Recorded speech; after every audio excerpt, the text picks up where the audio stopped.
Well, it's official. We do have a deck of fate coming, like I was expecting, and we know who we're going to be getting. So let's talk about it. Shoot him, kid. Hello, everybody. I'm Roadblock, and this is a Raid Shadow Legends video. We're getting closer and closer to Christmas for a lot of us who celebrate, and we are getting a guaranteed champion coming from in the form of a deck of fate. Now, I don't have the resources for this readily available. I heard about this through other content creators today, so watching their videos. So if you want those specifics, like on-screen stuff, I don't have access to that because I'm not an official content creator, but I do recommend you check out some of those other videos. The one that I watched in particular was Ash's video, but we will be getting the dwarf Hilvi. I am so very excited about getting Hilvi, and we're going to talk about why. We're going to break down her kit, but it will be a deck of fate centered around Soulstones. Now, I am actually sitting pretty well on the free-to-play. As you can see, I've got 13 Immortals and 2 Eternals, and I've got another almost 8 Immortals in the bank as well, and I'm sure as I pull some, I will also generate a couple more worth of resources to get a 3rd Eternal. Hopefully that's enough. I think it's also going to be not champion training. I think it's dungeon divers essentially. So getting artifacts and accessories. So yeah, it will be a gear event as well as your alternate way to get the resources for that. So let's kind of jump right into Hilvi now. Listen up, I just got a new promo link that you can use to follow along with me on my latest free-to-play adventure and get a free Elenaril as well as 3 more powerful epics as you level up. Here's how to do it. Log out of Plarium Play and uninstall. Click the link in the description and register with a brand new email. Launch Raid and complete the tutorial. Go to your inbox and claim your first champ. Don't miss out on your chance to get Elenaril right after signing up, as well as Fayne,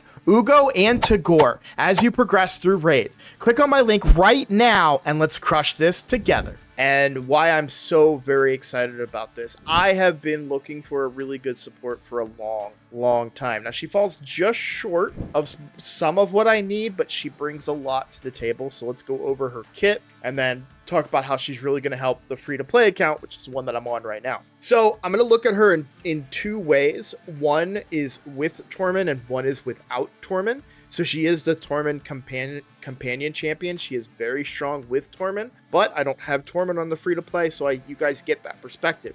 I do have Torment on the main account, and I will definitely be going for her over on the main account as well. So the A1 attacks 1 enemy 2 times. Each hit has a 50% chance of placing a decreased defense for 2 turns. That books up to a 75% chance. A 2-turn decreased defense, even at 75% chance, is incredibly good. I think that that's going to be slept on quite a bit because she is now your decreased defense champion. Because it's a double hitter, and at a 75% chance, it's very likely that you will get that decreased defense to proc. So don't sleep on this A1. Now, on the same, if Torment's on the team, you have a 50% chance to instantly activate the Rhyme Fire skill. Really quickly, if we take a look at Torment, so Rhyme Fire is his A1, right? And if you've ever had the privilege of running Torment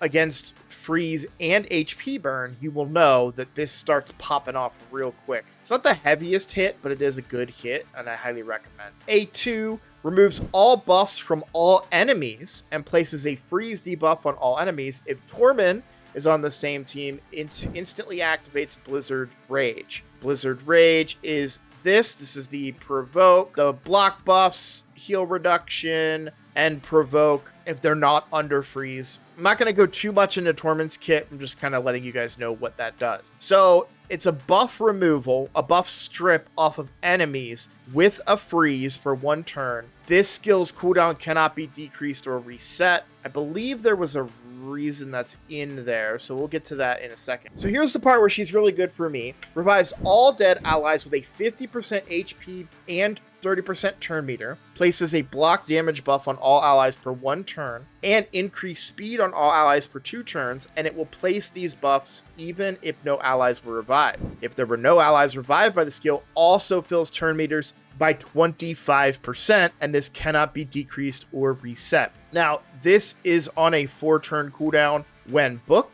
Is that a high cooldown for a revive? I don't think so. What is Senna, for example? 4 turns. Yeah, I think it's a fine revive. Senna's revive obviously being better, but still. Okay, and now the passive. Whenever an enemy receives a freeze debuff, this champion steals 1 random buff from them, places an HP burn on them for 2 turns, and decreases their turn meter by 10%. If Tormund's on the same team, fills his turn meter by an amount equal to the enemy turn meter decreased by this skill. If there are multiple champions on the team with this skill, only one will activate. Yep, we know that.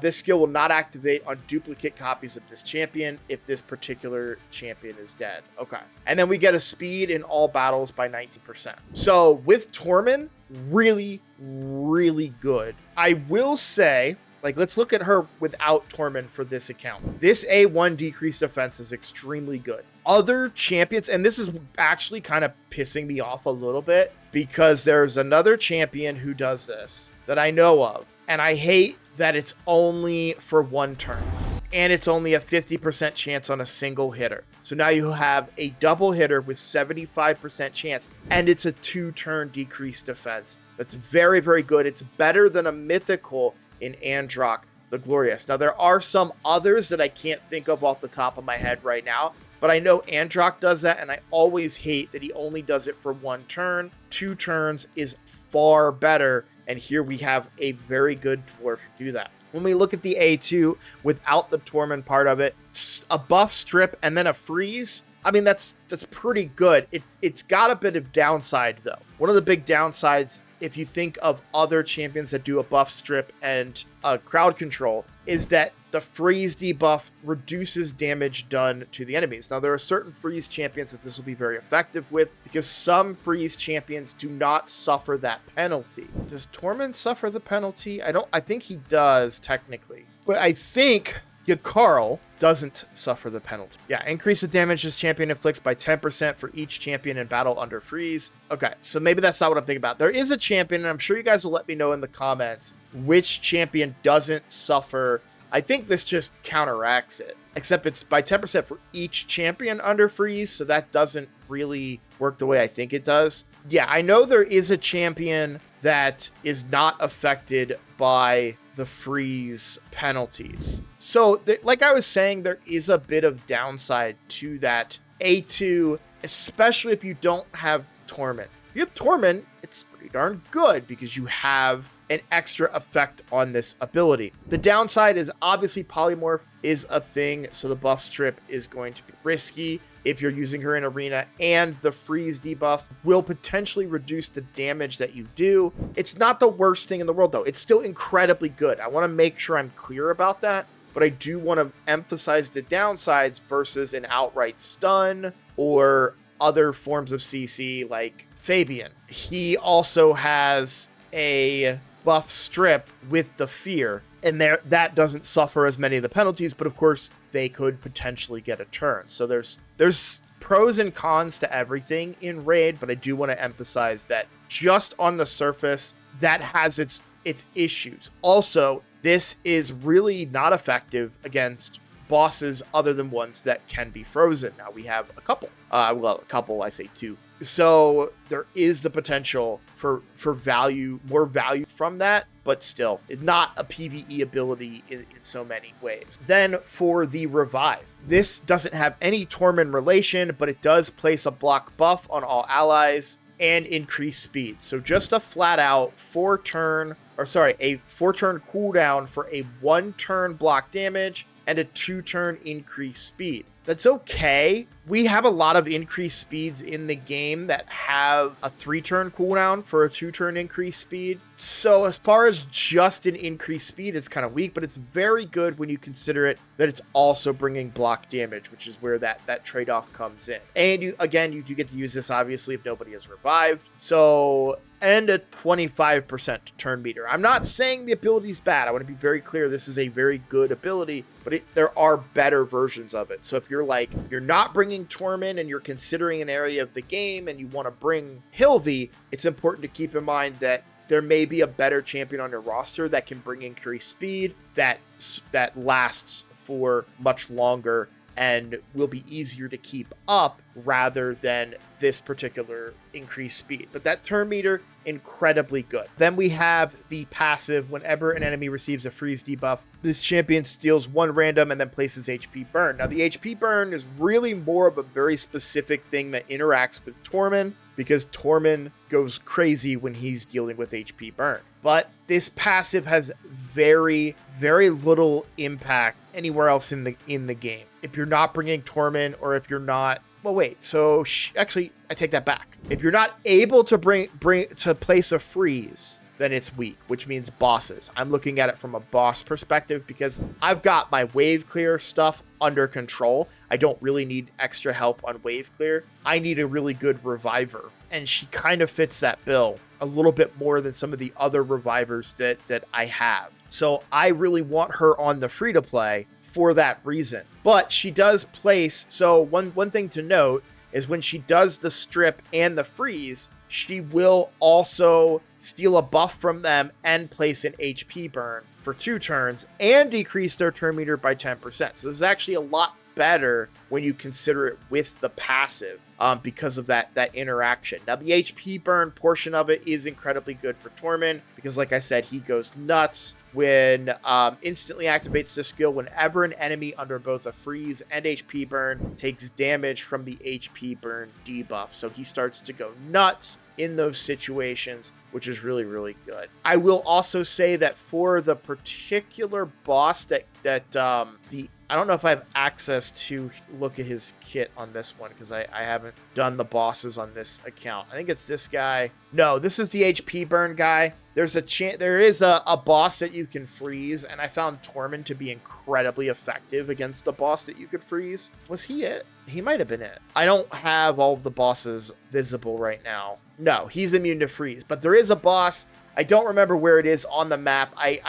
The progress on the free-to-play has been far slower because I don't have everything I need to beat a lot of the bosses here. I don't have like certain abilities that would be very effective, and I don't have a really good support. So that is why I'm very excited about finally getting a really good support in Hilvi. She doesn't bring a cleanse, which is something I really need. That doesn't mean her kit is amazing. We don't need to throw a cleanse in there at all. She is a champion that I'm going to go for. I am going to get quite a bit of use out of her as kind of my new reviver champion. That block damage, by the way, will come in quite handy, and considering that it's going to work, block damage is one of the best ways that I'm actually able to do the difficulty of Grim Forest, and that's by bringing Odin, because I do have Odin. So if I'm able to bring her as well,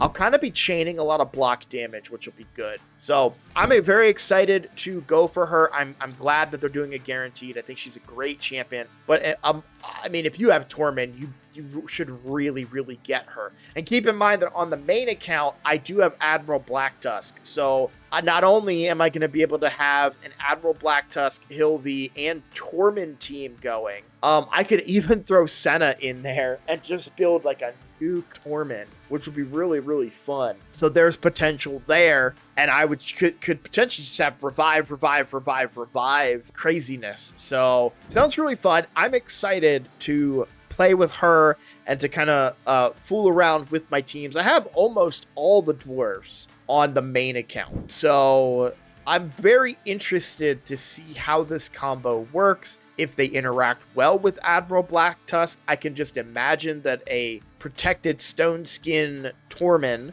and Hilvi and Senna and Blacktusk could prove to be quite effective combination. So very, very excited, like I said, to play around. I think that burn too. Man, I'm so hyped for this champion, and I'm glad that we are getting her. So either way, I just want to say thank you guys so much for the support. If you're new here, please consider subscribing. It is the best way to support my channel, and I look forward to not hitting my mic during my outro. And I also look forward to seeing you all in the next video. Take care.